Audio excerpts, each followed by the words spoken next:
सुप्रसिद्ध तबलावादक झाकीर हुसेन यांचं निधन झालंय। वयाच्या 73व्या वर्षी त्यांनी अखेरचा श्वास घेतलाय। त्यांच्या मागे त्यांची पत्नी आणि 2 मुली असं कुटुंब आहे। झाकीर हुसेन यांना सॅन फ्रान्सिस्को येथील रुग्णालयात दाखल करण्यात आलं होतं।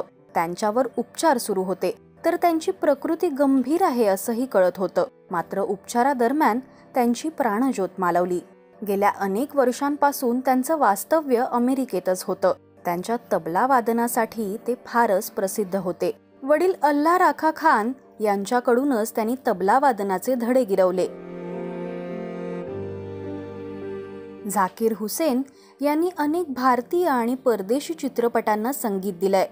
साज या सिनेमात त्यांनी अभिनयही केलाय। त्यांनी त्यांच्या वडिलांकडून तबला वादनाचे धडे वयाच्या 7व्या वर्षापासून गिरवण्यास सुरुवात केली। तसंच त्यांनी वयाच्या 12व्या वर्षापासून देशभरात तबला वादन परफॉर्म करण्यास सुरुवात केली। 1978 मध्ये Italian American Kathak dancer Antonia Minecola यांच्याशी त्यांनी लग्न केलं। या जोडप्याला 2 मुली आहेत। आता झाकीर हुसेन यांच्या नंतर त्यांच्या मागे पत्नी आणि 2 मुली असं कुटुंब आहे। त्यांना त्यांच्या तबला वादनासाठी अनेक पुरस्कार सुद्धा मिळाले आहेत।